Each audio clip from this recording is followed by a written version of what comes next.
کہ میں اپنی فیملی سے خود بات کروں گا کہ وہ میری چیزیں ریکور کروا دے. یعنی پولیس والے چوری کے معاملے میں یا جو گھر سے زارا کی الماری توڑ کے چیزیں نکالی گئی تھی اس میں انٹرپشن نہ کریں. میری ماں سغرا یا میری بہن یاسمین کو کہیں اس معاملے میں پوچھ گچھ کر کے کوئی نیا کیس نہ بن جائے, کوئی نئی دفعات شامل نہ کر دیں یا ان کے ساتھ کوئی مار پیٹ والا معاملہ نہ ہو. تو اس لیے اس معاملے کو وہیں دبا دیا گیا کہ میں خود ریکور کروں گا. اور پھر قدیر نے اپنی بہن صبا کو اپنے ساتھ ملا کے تو یہ ساری چیزیں جو ہیں کچھ یاسمین کے گھر سے ریکور کی, اور باقی چیزیں ملی یا نہیں ملی وہ قدیر نے نہ پولیس کو اور نہ کسی اور کو کچھ بتانا مناسب سمجھا. ایون کہ شبیر احمد جو زارا کے والد ہیں ان کو بھی نہیں قدیر نے بتایا کہ کتنی چیزیں ریکور ہوئی اور کتنی نہیں ہوئی. تو یہ پولیس کے اندر سے جو آفیسر ہیں یہ ان کا انکشاف کرنا ہے کہ ان کے گھر سے جتنی بھی چیزیں چوری ہوئی تھی یا وہ الماری جو توڑی گئی تھی اس میں پولیس کو مدر الزام قدیر کی طرف سے وقتی طور پہ ٹھہرایا گیا صرف اس لیے کہ کہیں اس کی جو ماں یا بہن ہے اس سے پوچھ گچھ نہ کی جائے. اور جب پولیس والوں نے ان سے کہا کہ ہمیں بتائیں ہم ریکور کرواتے ہیں تو پھر ساتھ ہی یو ٹرن لے لیا کہ نہیں ہم خود ہی ہمارا فیملی میٹر ہے اور ہم ان چیزوں کو ریکور کریں گے. تو اب جو زارا ہے جیسے کہ وہ بھی پہلے قدیر کے ظلم کا شکار ہوئی کہ اس کو پاکستان بھیجا گیا, اور جیسے ہی وہ اپنے والد کے پاس 1 مہینہ رہی آ کے, زیادہ تر زارا کے بارے میں یہی بتایا جاتا ہے, ان کے جو قریبی رشتہ دار ہیں وہ یہی بتاتے ہیں کہ زارا زیادہ ٹائم جو ہے وہ اپنے باپ کے پاس رہتی تھی, کیونکہ 1 سال پہلے بھی ایک اٹیمپٹ کی گئی تھی سغرا اور یاسمین کی طرف سے زارا کو قتل کرنے کی, جس میں کہ وہ بچ گئی تھی. اب دوبارہ سے وہ ایسا کوئی رسک نہیں لینا چاہتی تھی, اور اسی وجہ سے قدیر نے اس کو سعودیہ بلا لیا تھا تاکہ قدیر میں اتنی ہمت نہیں تھی کہ وہ اپنی ماں یا بہن سے اس ٹاپک پہ بات کر سکے. تو اس نے اس کو باہر بلا لیا, اور یہی چیز زارا کی موت کی وجہ بنی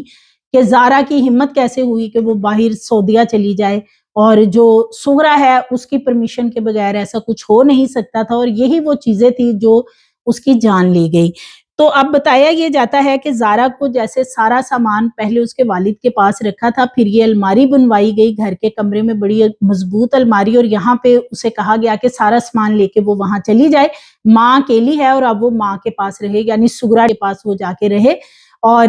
جب وہ سغرا کے پاس آتی ہے تو سغرا پہلے ہی پلاننگ کر چکی ہوتی ہے, انہوں نے اپنا سارا پلان بنا رکھا ہوتا ہے, ڈیٹ بھی ڈیسائیڈ ہوتی ہے کہ نوید کسائی لاہور سے کس دن آئے گا, اور یہ سارا کام جو ہے کس طرح انجام دیے جانا ہے, کیا کیا ہم نے کرنا ہے, باڈی کاٹنی ہے, ہم نے سر چہرہ جلانا ہے, دور دور پھینکنا ہے, اور اینٹیں شیٹیں ڈال کے کہ وہ اوپر نہ آئے اور کسی کو کانو کان خبر نہ ہو. تو یہ ایک ایسا معاملہ ہے کہ جس کے بارے میں زارا قدیر کو بتا چکی تھی جب وہ وہاں موجود تھی. 7, 8, 9 تاریخ کو 3 روز وہ مسلسل قدیر کو یہ بتاتی رہی ہے کہ اسے خوف آ رہا ہے, وہ ڈر رہی ہے, اور سغرا یعنی جو ساس ہے اس کا رویہ میرے ساتھ خراب ہے, بہت زیادہ خراب ہے, ٹھیک نہیں ہے. لیکن پولیس کا اب یہ بتانا ہے کہ جب قدیر کو پوچھ گچھ کے لیے 3-4 دفعہ تھانے بلایا گیا تو قدیر نے ایک بھی بات جو ہے وہ اس کو نہیں بتائی اس بارے میں. قدیر نے صرف یہ کہا کہ آج تک زارا نے اف بھی نہیں کیا, میری ماں نے بھی اف نہیں کیا, اور میری بہن جو ہے یاسمین اس کا تو کوئی اس میں عمل دخل ہی نہیں ہے. یعنی جو بھی کالز پہ باتیں ہوتی رہی, یعنی زارا اپنے والد کو تو بتاتی تھی, والد کو اس نے بتایا تھا 8 نومبر کو کہ مجھے یہاں ڈر لگ رہا ہے, میں کیوں آئی ہوں, میں خوفزدہ ہوں, بہت عجیب سا مجھے لگ رہا ہے, سغرا کا رویہ جو ہے میرے ساتھ ٹھیک نہیں ہے, وہ بہت زیادہ باہر چکر لگا رہی ہے, آ رہی ہے, جا رہی ہے, کچھ مشکوک سا لگ رہا ہے, حرکتیں مشکوک ہیں. تو یہ ساری باتیں اس نے قدیر کو بھی بتائی تھی, لیکن قدیر نے پولیس کی پوچھ گچھ کے دوران ایک بھی بات جو ہے اپنی ماں یا اپنی بہن یاسمین کے بارے میں یہ نہیں وہاں پہ بتائی کہ زارا نے کبھی کوئی انکشاف کیا. زارا کو ڈر لگا, زارا وہاں پریشان تھی, اسے کچھ مشکوک لگ رہا تھا. اب وہ اپنے والد کو یہ سارا کچھ بتا رہی ہے, قدیر کو نہیں بتا رہی, یہ سب سے بڑا سوال ہے. اور یہ یہاں پہ ایسے لگتا ہے کہ جیسے قدیر نے بہت ساری باتیں چھپا کے اپنی ماں اور بہن کو اس میں فیور دی اور ان کو مکمل بچانے کی کوشش کی, بالخصوص یاسمین کو, کیونکہ قدیر کا یہ کہنا ہے کہ میری بہن جو یاسمین ہے اس نے میرے سامنے قسم اٹھائی کہ وہ اس معاملے میں ملوث نہیں ہے, اور نوید جو ہے وہ پرالی لینے آیا تھا، اور اس سے زیادہ مجھے کچھ پتہ نہیں ہے۔ تو اب قدیر کا جو اگلا گناہ ہے سب سے بڑا وہ یہ ہے کہ وہ مانا کہ اس کا بچہ ہے، اس کا بیٹا ہے، اس کو وہ لے جا سکتا ہے، لیکن ایک ایسی جگہ پہ بچے کو لے جا کے رکھنا جہاں پہ صرف قدیر ہے، جہاں پہ اور کوئی قریبی رشتہ دار موجود نہیں ہے، کوئی خاتون موجود نہیں ہے، اور پھر دوسری طرف نانا جو زارا کے والد ہیں وہ یہ ساری ذمہ داری لینے کو تیار تھے کہ بچہ مجھے دے دے، میں اس کو سنبھال لوں گا، پالوں گا، میری بیٹی کی آخری نشانی ہے، ان کا حق بھی بنتا تھا۔ دوسری طرف تو دادی اور پھپھو ساری قاتلائیں ہیں، سب نے مل کے پلاننگ کر رکھی ہے، تو نانا کا رائٹ بنتا تھا۔ لیگلی طور پہ بھی میں نے آپ سے شیئر کیا تھا کہ اگر اس کو فیملی کورٹ میں کیس دائر کر دیا جاتا تو یہ بچہ جو ہے یہ مل جانا تھا اپنے نانا کو قدیر کے بعد، لیکن قدیر نے پھر اپنی ماں اور بہن کا کہنا مانتے ہوئے شافے کو ساتھ لے جا کے اب وہ بچہ وہاں پہ بیمار ہے، اور وہ بچہ جو ہے اب کوئی بنگالی خاتون وغیرہ جو ہے وہ بتایا جا رہا ہے کہ اس کے لیے ہائر کی جائے گی، وہ خاتون اس کو دیکھے گی، لیکن یہاں پہ جو قریبی اس کے رشتہ دار تھے یعنی نانا یا دیگر جو زارا کے خاندان کے لوگ ہیں وہ اس بچے کو نہیں دیکھ سکتے تھے، تو یہ اس بچے کے ساتھ جو ظلم ہے وہ قدیر کی طرف سے کیا گیا ہے۔ اب یہ بھی بتایا جا رہا ہے کہ قدیر کی طرف سے اور جو تنویر ہے یاسمین کا خامد، ان کی طرف سے کوشش کی گئی تھی جیسے کہ پنچایت وغیرہ بٹھائی جائے اور اس میں کوئی ایسا فیصلہ کر لیا جائے کہ یہ معافی تلافی والا معاملہ ہو جائے اور کوئی 8-10 کروڑ روپے میں سارا معاملہ سیٹل ہو جائے، لیکن چونکہ جو زارا کے والد ہیں شبیر احمد فی الحال وہ اس معاملے پہ یا اس بات پہ نہیں آئے، تو اس کی وجہ سے جو لوگ بھی ان کے پاس پیغام وغیرہ لے کے گئے تھے تو وہ پھر دوبارہ ان کے پاس اس لیے نہیں گئے کیونکہ انہوں نے قطعی طور پہ کہا تھا کہ ایسا ہو ہی نہیں سکتا کہ اس ٹاپک پہ بات بھی کی جائے۔ تو اب یہ جو شافع ہے وہ آلریڈی ایک ٹراما میں ہے، ماں اس کی جا چکی ہے، وہ بچہ ماں کو اس روز سے تلاش کر رہا ہے جب اس کو کاٹا گیا، اس کو قتل کیا گیا، اور اس کے بعد جو قریبی اور لوگ تھے جن کے پاس زیادہ بچہ رہا وہ جو ہے ان سے بھی اب دور ہو گیا ہے، کیونکہ جو شافع ہے اس کی اٹیچمنٹ نانا کے ساتھ بہت زیادہ تھی۔ تو اب جو زارا کے بارے میں جو کیس ہے اس وقت فی الحال اس کا جو چالان ہے تاحال پولیس نے جمع نہیں کروایا ہے، اور پراسیکیوشن کے پاس جو ہے وہ چالان بھیجا ہوا ہے، اور اس میں جیسے کہ میں نے آپ کو بتایا تھا کہ عبداللہ کو بچانے کے لیے جو ایک ضمانت اور سارا سہارا لیا گیا ہے کہ اسے کم عمر شو کیا جائے اور پھر ایک